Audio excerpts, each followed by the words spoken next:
আসসালামু আলাইকুম, কেমন আছেন সবাই? আশা করি ভালো। আজকে আমি অনেক মজাদার একটি সুইট রেসিপি তৈরি করব। এটা দেখতে যেমন মাশাআল্লাহ, খেতে কিন্তু তার থেকে দ্বিগুণ দ্বিগুণ মজা, ট্রাস্ট মি। তাই একবার হলেও কিন্তু আমার রেসিপিটা ট্রাই করবেন। এটা দেখে কিন্তু বোঝার কোনো উপায় নেই এটা আমি কী দিয়ে তৈরি করেছি। এটা আপনি যতক্ষণ না তৈরি করে খাওয়ানোর পর কিন্তু এটা জিজ্ঞাসা করবে বারবার করে এটা আপনি কী দিয়ে তৈরি করেছেন। এটা এতটাই টেস্টি, এতটাই ইয়াম্মি, কি বলবো। তাই একবার হলেও কিন্তু আমার রেসিপি ট্রাই করবেন। নামটা শুনে কিন্তু আপনাদের কাছে এটা অদ্ভুত লাগতে পারে, কিন্তু খেতে কিন্তু অসাধারণ। আর এটা হচ্ছে লাউয়ের সন্দেশ। নিশ্চয়ই আপনাদের কাছে নামটা শুনে অনেক অবাক লাগছে। লাউ দিয়ে আমরা অনেক কিছু কিন্তু তৈরি করে থাকি, ভর্তা বলেন, ভাজি বলেন, অনেক কিছুই, পায়েস বলেন, সেমাই বলেন। কিন্তু আমার রেসিপিটা ফলো করে একবার সন্দেশ তৈরি করবেন, আশা করছি আপনাদের ভালো লাগবে। আমি এখানে আস্ত একটি কচি লাউ নিয়ে নিয়েছি, খোসাটা ছাড়িয়ে আমি গ্রেট করে নিচ্ছি। কারণ আপনারা চেষ্টা করবেন কচি লাউ নেওয়ার জন্য, তাহলে কিন্তু আপনার এটা টেস্টটা কিন্তু খুব ভালো আসে আর খুব তাড়াতাড়ি সফট হয়ে যায়। কারণ আপনি যদি এটা বিচি বেশি হয়ে গেলে যদি আপনি নেন, এটা কিন্তু আপনার একটু শক্ত শক্ত হয়, এটা সফট হতেও সময় লাগে। ওটা কিন্তু আপনার সন্দেশটা কিন্তু ভালো হবে না। তাই আপনার একদম ফ্রেশ কচি লাউ নেবেন। আমি এটা গ্রেট করে পানিতে কিন্তু এটা ভিজিয়ে নিচ্ছি।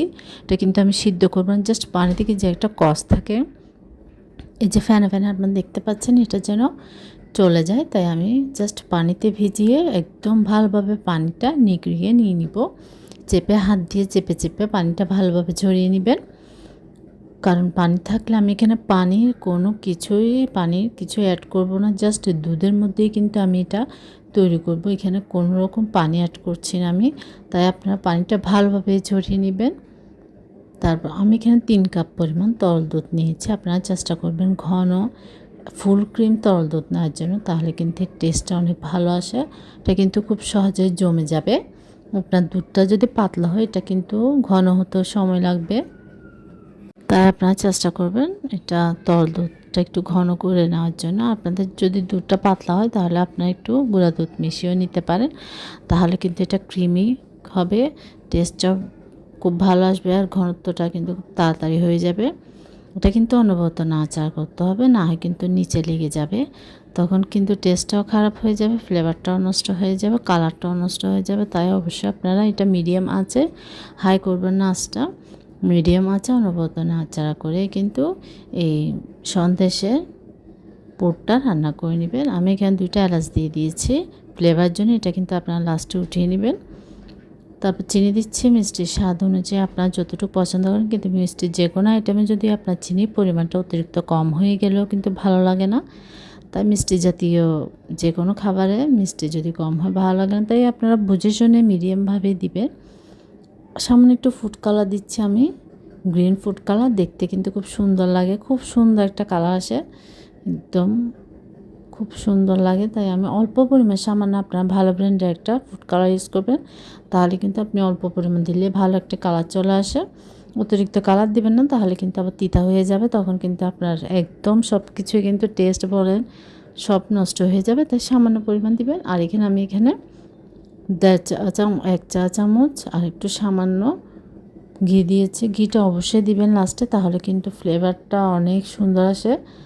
তাই আর দেখুন, এটা কিন্তু আমি অনবরত নাড়াচাড়া করতে করতে কিন্তু এটা প্রায় হয়ে এসেছে। আমি এখানে কাঠবাদাম দিয়ে দিলাম।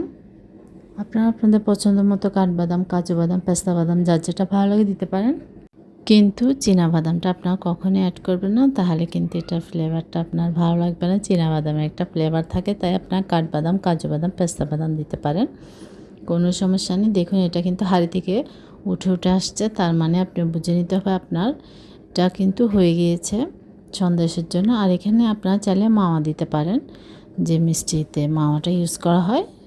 আর এটা কিন্তু সবসময় হাতের কাছে থাকে না, যারা মিষ্টি তৈরি করে তাদের বাসায় অ্যাভেলেবেল থাকে, কিন্তু সবার বাসায় সবসময় থাকে না। কিন্তু অন্যান্য উপকরণগুলো কিন্তু অ্যাভেলেবেল থাকে। তাই মাওয়ার বদলে আপনারা চেষ্টা করবেন একদম গুঁড়া দুধটা দেওয়ার জন্য। আমি এখানে 2 টেবিল চামচ পরিমাণ গুঁড়া দুধ দিয়েছি। তারপর এটা সেট করার জন্য আমি একটি মোল্ড নিয়ে নিয়েছি কেকের, সেখানে আমি একটু ঘি ব্রাশ করে নিয়েছি। অবশ্যই আপনারা ঘিটা ব্রাশ করবেন, তাহলে কিন্তু এটা খুব সহজে উঠে আসবে, না কিন্তু লেগে যাবে। এবার আমি নিয়ে নিচ্ছি, আপনারা আপনাদের পছন্দ মতো করে কেটে নিতে পারেন, চারকোনা করে, যার যেমন ভালো লাগে এটা। আর আপনারা যদি একটু পাতলা করতে চান, আপনার এটা একটু থিকনেসটা যদি পাতলা করতে চান তাহলে আপনার কিন্তু আর একটু পুরা মোল্ডে কিন্তু আপনার এটা ছড়িয়ে নিতে পারেন। আপনার চারকোনা যে কোনো বাটিতে বলেন, মোল্ডে বলেন, যার যেমন যেটা ভালো লাগে, যেখানে আপনারা চান সুবিধা হয় সেখানে আপনারা সেট করে নিতে পারেন। আমি কিন্তু এটা একটু মোটা করে কেটে নেব, যার জন্য এটা কিন্তু আমি একটু অর্ধেক করে করছি, আপনারা দেখে বুঝে নেবেন। এটা কিন্তু আপনারা হালকা একটু গরম থাকা অবস্থায় নিয়ে নেবেন, তাহলে কিন্তু খুব সুন্দরভাবে কিন্তু এটা আপনারা সেট করতে পারবেন। কারণ এটা যখন ঠান্ডা হয়ে যাবে তখন কিন্তু আপনি এটা সেট করতে সমস্যা হয়ে যাবে। তাই আপনারা চেষ্টা করবেন একটু হালকা গরম থাকা অবস্থায় এটা সুন্দরভাবে সেট করে নেবেন। এরপর উপরে আমি এখানে কাঠবাদাম এবং কাজু বাদাম দিয়ে দিব কুচি কুচি করে। আপনাদেরও যদি ভালো লাগে দিতে পারেন, যেহেতু আমি ভেতরে দিয়েছি আপনারা চেষ্টা করবেন ভেতরে দেওয়ার জন্য। উপরে আপনারা চাইলে একরকম বাদামও দিতে পারেন। দিয়ে এবার ফ্রিজে রেখে দেবেন সেট হওয়ার জন্য। এটা 4-5 ঘন্টা, কমপক্ষে আপনারা 2 ঘন্টা তো রাখতেই হবে। 2 থেকে 3 ঘন্টা রাখলে কিন্তু খুব সুন্দরভাবে সেট হয়ে যাবে। আর আপনারা সারা রাত রাখতে পারলে তো তাহলে আরও ভালো, তাহলে আরও খুব সুন্দরভাবে সেট হয়ে যাবে।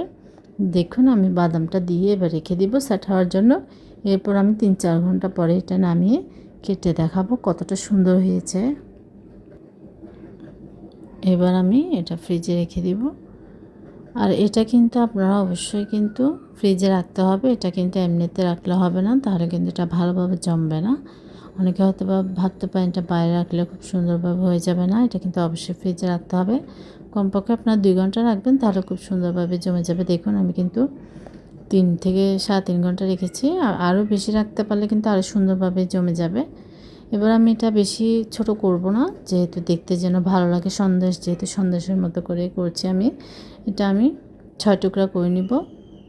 আপনাদের যদি ইচ্ছা হয় আপনারা ছোটো করেও করতে পারেন, আর এটা আরও পাতলাও করতে পারেন আরেকটা থিকনেসটা। এভাবে করে আমি কেটে উঠিয়ে নিব প্লেটে পরিবেশনের জন্য। ট্রাস্ট মি, আপনারা এটা খাওয়ার পর যাকেই খাওয়াবেন তৈরি করে সেই আপনার কাছে রেসিপি চাইবে। এতটাই টেস্টি, এতটাই ফ্লেভার, দুধের এতটাই ফ্লেভারটা, স্ট্রং ফ্লেভারটা উঠে আসে যে আপনি খাওয়ার পর আপনার মারাত্মক লেভেলের ভালো লাগে। তাই একবার হলেও কিন্তু আমার রেসিপিটা ট্রাই করবেন আর আমাকে কমেন্ট করে জানাবেন কেমন হয়েছে। আশা করছি আপনাদের ভালো লাগবে। ভালো লাগলে অবশ্যই আমার চ্যানেলটি সাবস্ক্রাইব করবেন, পাশে থাকা বেল আইকনটি প্রেস করে দেবেন, নোটিফিকেশান অন হয়ে যাবে, নিত্য নতুন ভিডিওগুলো আপনারা দেখতে পারবেন। দেখুন আমি কিন্তু পরিবেশনের জন্য নিয়ে নিলাম, কতটা সুন্দর হয়েছে। তাই একবার ট্রাই করবেন আর আমাকে জানাবেন। বলতে সরি। আল্লাহ হাফেজ, আসসালামু আলাইকুম। সবাই ভালো থাকবেন, সুস্থ থাকবেন।